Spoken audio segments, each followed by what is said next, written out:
Okay, good morning. Okay, got it. Good morning, everyone. Again, my name is Joe Deans, and I am the founder of CMC. And I'm happy to be here today to talk to you about that wonderful thing called past performance. And so we'll go on. And so you see me now, I'm going to go off screen so that you can kind of focus on the slides. So again, about CMC, basically I founded the company to kind of help small businesses navigate the federal contracting space as well as state and local so that you can be in a better position to actually compete for contracts. Basically, I focus my services on 5 Ps: prospects, pursuits, proposals, processes, and performance. And today I've partnered with the Maryland PTAC, and we're going to be delving into that proposal realm and talk more about past performance. And so let's go to the next slide. So we kind of come into this past performance paradox where you need past performance to actually bid on contracts with past performance requirements, but then you don't have that past performance that you need to actually bid on that contract and then ultimately win it. And so if you're not bidding, you can't win. And if you don't win, you're not getting that past performance that you need to address some of these past performance requirements. And so today I hope to bring some clarity to some of these issues that small businesses face when it comes to past performance. And so let's go back. So what's the impact on past performance on your business growth? And so when you're looking at past performance, it definitely can present some significant barriers to small businesses, meaning that, again, you don't have past performance and you're trying to build it up, but then there's always that requirement looming over your head saying you need to have this past performance in order to bid. And so we're going to talk about that. And then there's that perception of risk. You want to minimize the perception of risk that your company may kind of give off because you don't have past performance. And then there's that inability to have a source selection committee evaluate your past performance when we're in this environment of trust but verify. So if you don't have past performance and you're telling them that you've performed the work before and they can't verify it, then you're at odds again. And then those neutral ratings, sometimes these ratings can be harmful and sometimes they can be helpful. And so we want to kind of try to build that past performance so that we don't have to depend on a neutral rating. And so what are some of these past performance sources?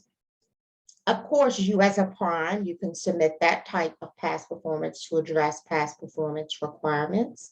Any subcontractor opportunities where you're teamed with other companies to build or develop some type of solution for an agency, a federal or state and local agency. And then, of course, when you form joint ventures, then if you have predecessor companies or any affiliates, you can kind of use that as a source to build your past performance profile and then lean on that expertise as you're responding to opportunities. And then, of course, the experience of your proposed key personnel. If there's nothing in the RFP or the solicitation document that precludes you from doing this, definitely capitalize on the expertise of the key personnel that you are proposing. And the same for new entities, newly formed businesses, where you're kind of just getting started and a lot of your experience and past performance will probably be tied to maybe the founder, the CEO, or some solutions architect that you have. So you want to kind of capitalize on that experience. And then you may end up bidding, if you're the owner, bid yourself for a couple of hours on that contract, and then you can use your experience as past performance.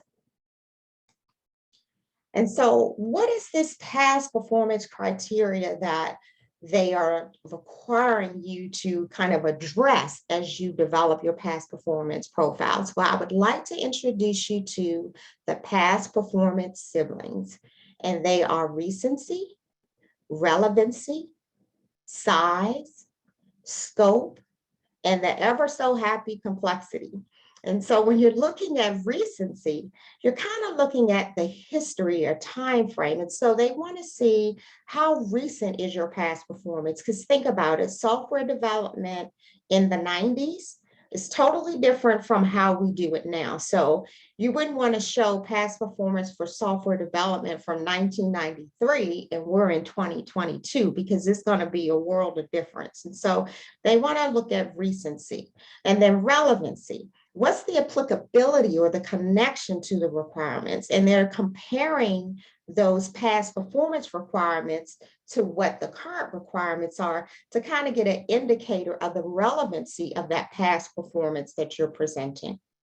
And then size is usually numeric in nature. So they're saying, they may say past performance with a dollar value of 500K per year, or past performance where you had 20 FTEs, full-time equivalents on a project.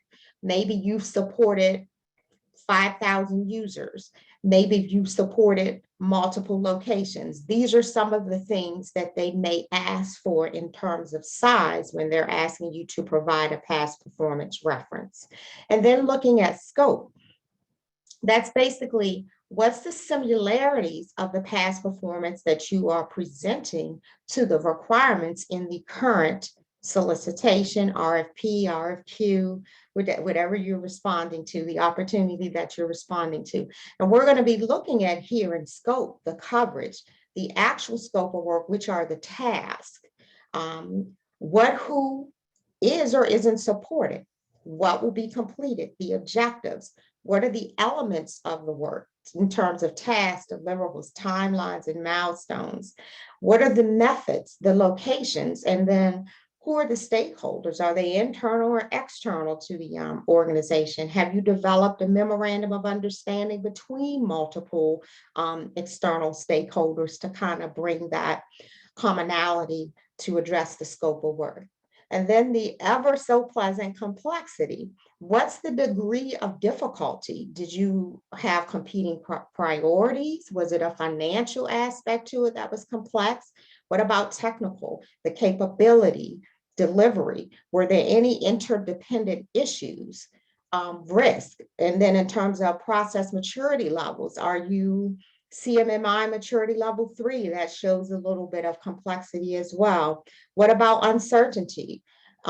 Accelerated delivery schedules, were you working with that? And did you have any dependencies or constraints? How did you manage the stakeholders? Was that complex because you had stakeholders all over the world, or you had external and internal stakeholders that you had to bring together and bring amongst consensus on specific issues? And then oversight. And so complexity can be low, medium, or high, but you want to make sure that the past performance reference that you're presenting meets the recency, relevancy, size, scope, and complexity requirements. And we'll look at a couple examples as we go further into the presentation. And so when aligning the past performance siblings with your past performance sources, so looking at it from the perspectives of recency, relevancy, size, scope, and complexity, looking at the role of that particular contract, kind of map out, I have a prime contract that's 5 years old, and that meets that requirement. And you may want to write that in the box. And you do this so that you can take a best athlete approach in picking the past performance reference that will maximize the government's confidence in your ability to do the work. And so you can use this as kind of like a tool to kind of help you decide which past performance reference to submit, which one would be the strongest. And so your ultimate goal would be to definitely determine the opportunities you're going to pursue based on what your past performance portfolio can support.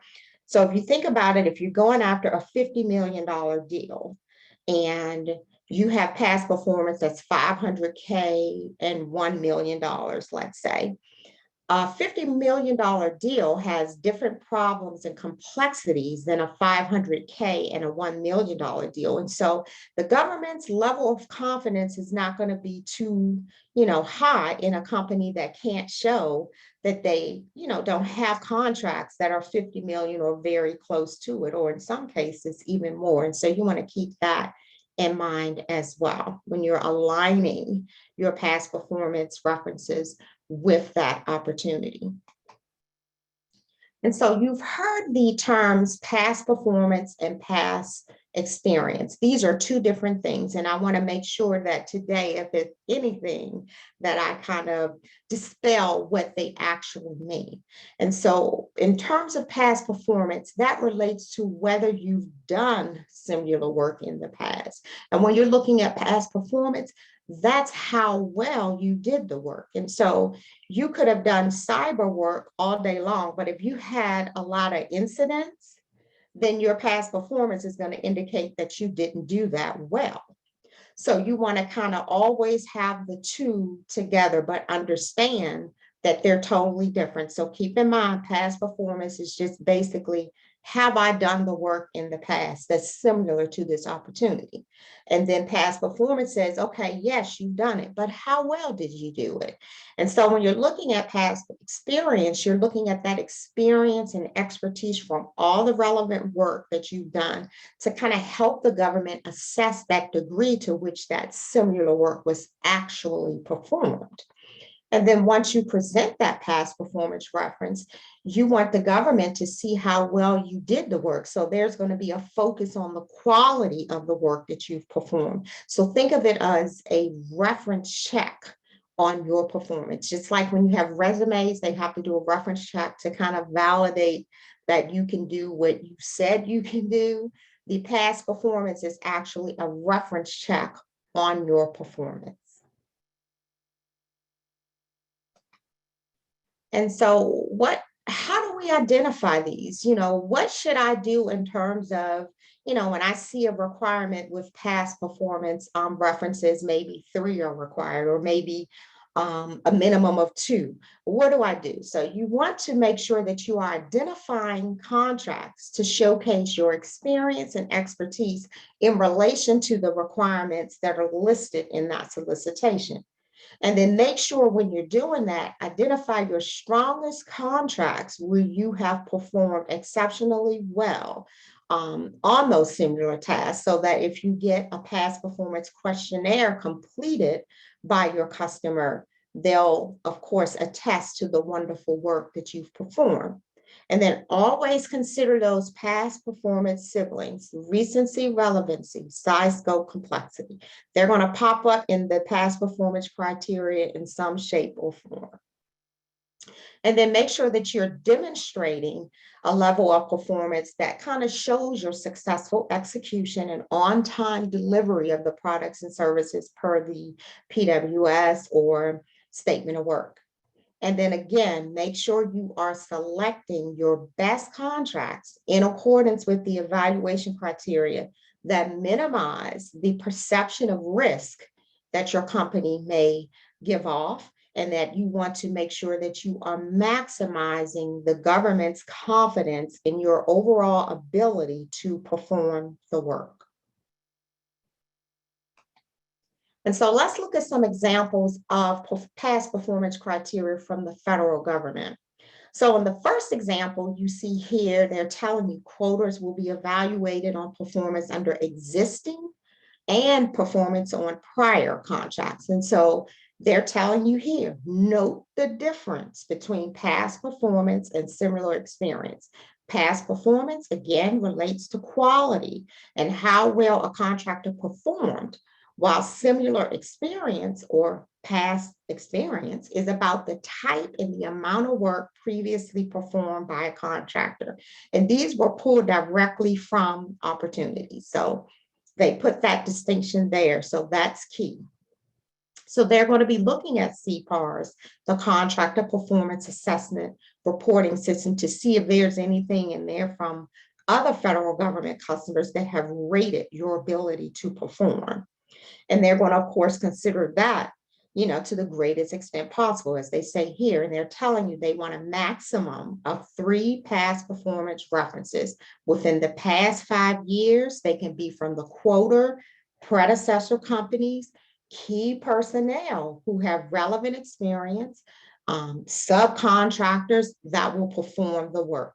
And so they're telling you here, so you have your size, your scope, your complexity, your recency, and your relevancy. And so you want to pick your best performance that you can present to the government, performance references to present to the government that meet these requirements. And so when we look at example 2, they're saying no more than 3 relevant contracts within the past 5 years. There's recency. And then the government will make a determination of the relevance, and they're going to be looking at size, scope, and complexity of that requirement. So you make sure you're picking past performance references that meet the size, scope, and complexity of the requirements. And they're going to be looking at that and assessing performance risk. And so you can present contracts that you have with the federal government, your subcontracting contracts from commercial concerns, state and local government, predecessor companies, subcontractors is there again, and they're defining subcontractors as contractors that have a 10% performance on the total contracted effort. And so sometimes they'll restrict you, even though you can have 10 people on your team, if they're not performing 10% of the work, you will not be able to use their past performance reference.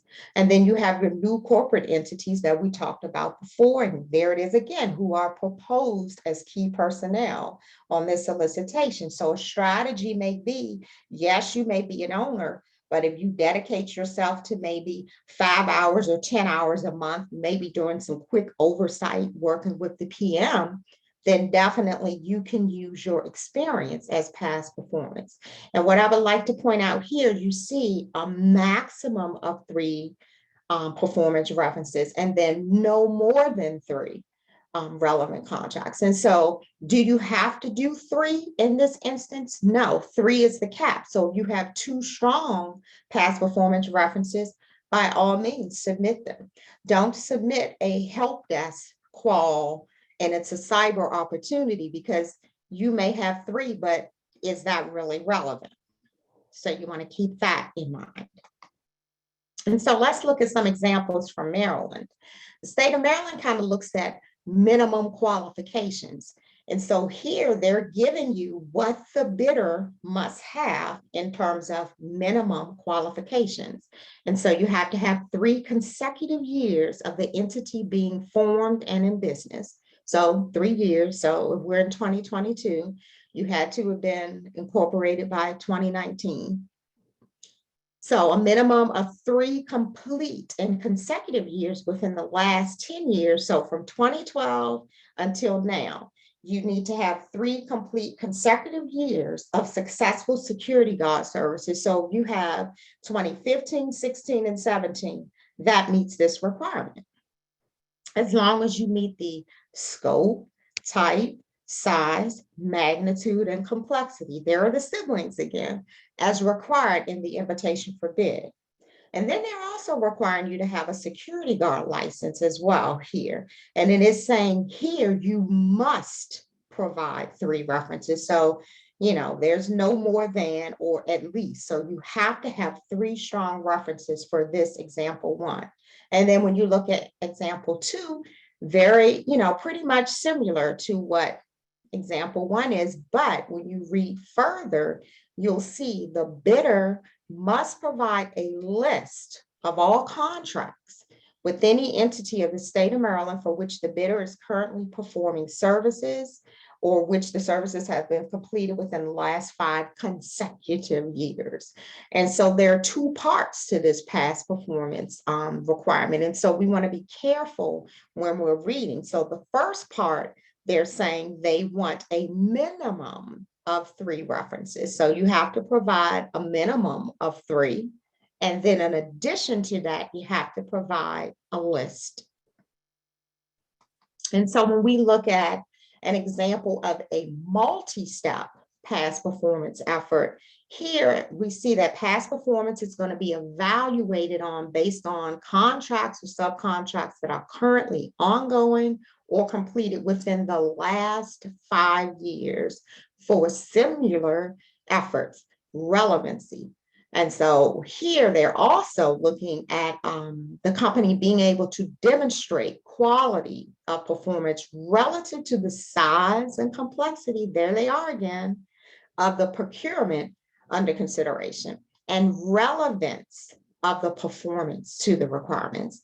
And so they're telling you, we're going to evaluate your past performance in 2 steps. First, we're going to assess the relevancy. And then second, we're going to look at how well you performed.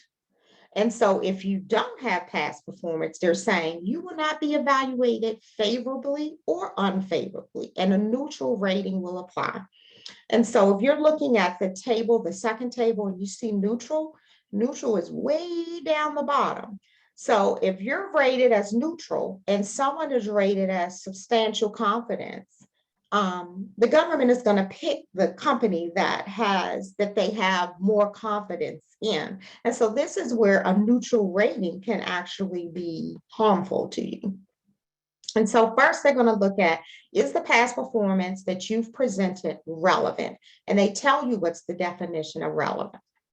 If it's relevant, then they'll move on to the second piece and say, okay, what's my confidence? How well did they perform? If you perform super, super, super well, you'll get substantial confidence, which gives you a higher rating. And so keep in mind that past performance, you have to read through it. And I have it highlighted here, which is, I know is a little hard on the eyes, but I wanted to point out, this is what you should be doing when you are reviewing past performance. Highlight it and make sure that you are meeting all of those requirements, because you don't want to be disqualified, say for instance in the previous example, because you didn't provide the list as well. And so what are they evaluating? We keep hearing past performance evaluation. What are they evaluating? So the whole premise is they're looking at your previous contract performance to serve as an indicator of how you will perform in the future. So it's your overall track record. And so they're looking at your past performance in accordance with that evaluation criteria. So be familiar with the elements of the evaluation criteria. Keep in mind those past performance siblings: recency, relevancy, scope, size, complexity. They're looking at how well you performed in the past. That's your past performance. They're looking at specific work performed, past experience, and they're assessing the breadth and depth and the relevance of that experience to the requirements or that specific opportunity that you're pursuing. And they use sources such as the past performance reference that you supply, past performance questionnaires. They may look in FAPIS, which is the Federal Awardee Performance and Integrity Information System. Basically, default, suspension, and debarments are tracked there. They're going to check CPARs. And they're looking to see technically how did you perform, how was cost control, schedule and timeliness, your management or business relations, small business subcontracting. Did you meet those goals that you presented in your response? And then they can obtain information from any other sources inside or outside the government to further assess your performance. And so what are the key takeaways? Definitely past performance matters. So consider the source. Make sure that you are aligning your past performance references with what's required in that solicitation. And insight, again, gleaned from a wide variety of sources inside and outside the federal government may be obtained. And make sure that you understand those past performance requirements and minimum qualifications based on the solicitation. And then in some instances, you may have to obtain past performance questionnaires. And so if you have a prime, some of the large companies may not want to complete that past performance questionnaire. So maybe you may want to consider having them do a reference letter, which lists that contract, the contract number, and your period of performance. And in that way, that can kind of help as well. And then conduct internal past performance reviews of your past performance portfolio. And would you hire your company to complete that work? Seriously ask yourself that question. And keep in mind that the government desires to award contracts to vendors that can submit those deliverables, products, and services on time and within budget. So they want a proven track record. Adherence to those past performance instructions and evaluation criteria is critical. Make sure you're highlighting and you're addressing each of those items. And so your overall goal as a vendor is to minimize the perception of risk of your company when it comes to past performance and maximize the government or state or local agencies' confidence in your ability to perform the work. So what you can do from this step forward is develop master past performance profiles for all your work performed within the last 5 to 10 years. You may not be able to use all of it, but at least you have it on hand and you can maybe use some call out boxes to showcase it if it's still relevant.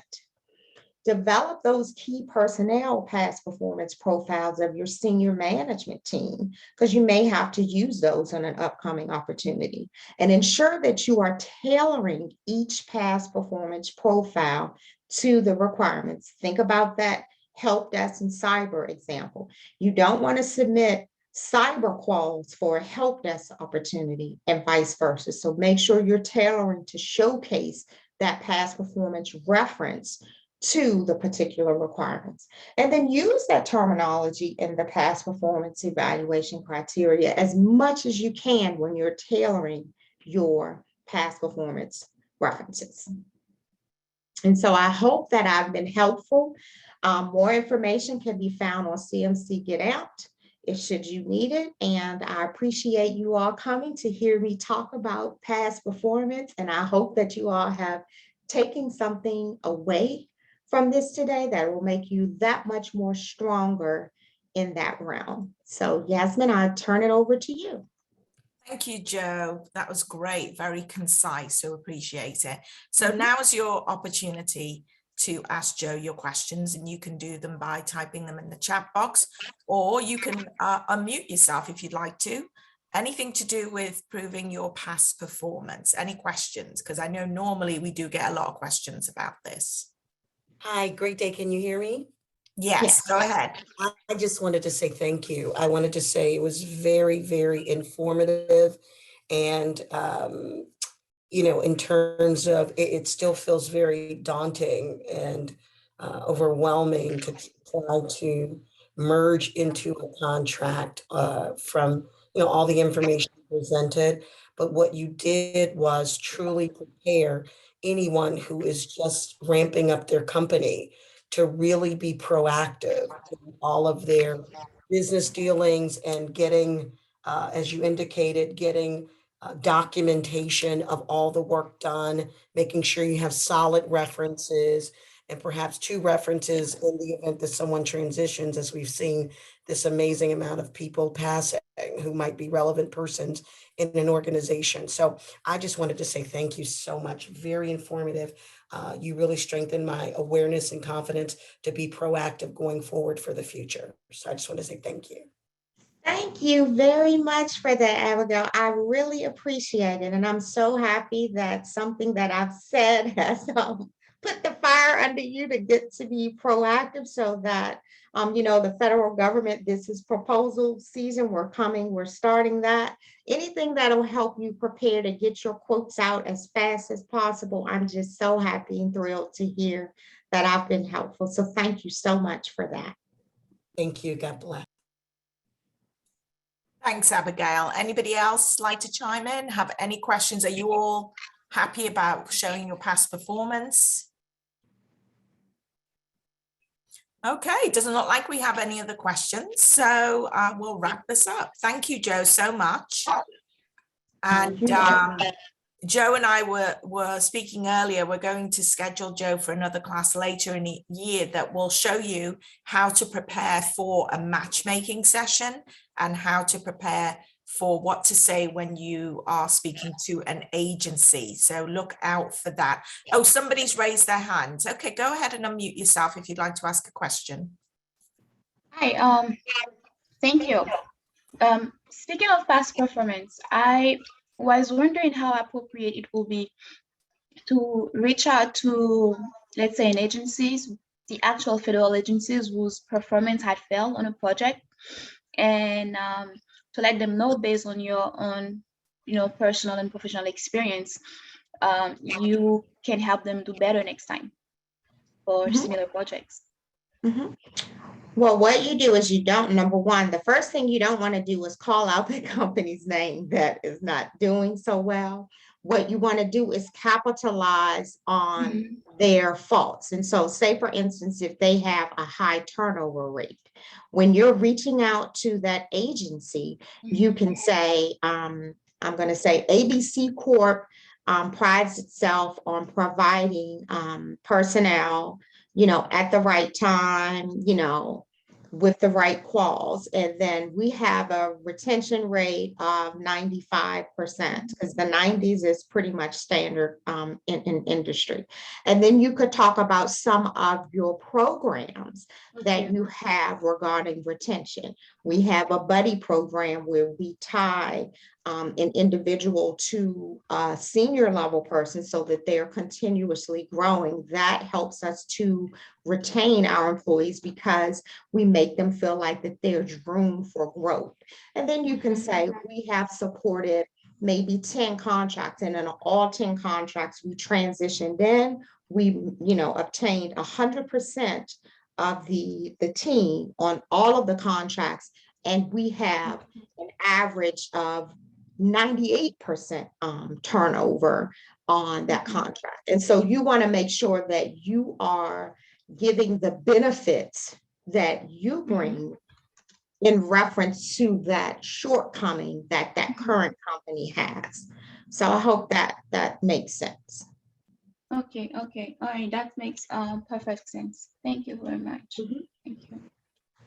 And so I see here, if an owner is a key personnel, what documentation do they submit? So what you would do there is you wouldn't submit a resume.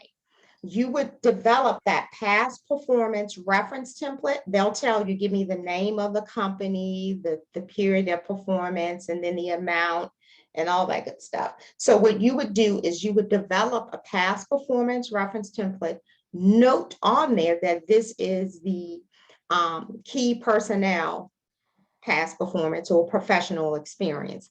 And then you would talk about your professional experience. And so I say that it's not a resume because in your professional experience, you may have started out as, let's say, a clerk typist, but now you are a VP of bid and strategy. So if that contract is on process improvement, when you're writing that, you only want to hit upon process improvement related activities and make sure that you note for this particular company developed a process that increased productivity by this %. So you want to capitalize on that experience that you have in that particular discipline in the actual solicitation. And so you wouldn't do it as a resume, you would do it as a past performance reference. And they tell you in this solicitation the components that are there, but you note on there that this is key personnel experience of a newly formed entity. John Thomas, was that helpful to you? If you could respond in the chat to let us know. There you are. Yes, it was. Yes, it was. Thank you. You are quite welcome. Okay. All right. So it doesn't look like there are any other further questions. So thanks again, Joe. And thank you to everybody who participated today. We hope you found this to be useful. And we hope to see you on another future webinar. Don't forget to keep checking our training calendar. I'm always adding classes. Right now we have classes through to the end of the year. So please do sign up. They are free. and available to you. So we do encourage you to participate. So thanks again, Joe. Thank you, everybody, and we will see you again soon. Bye-bye.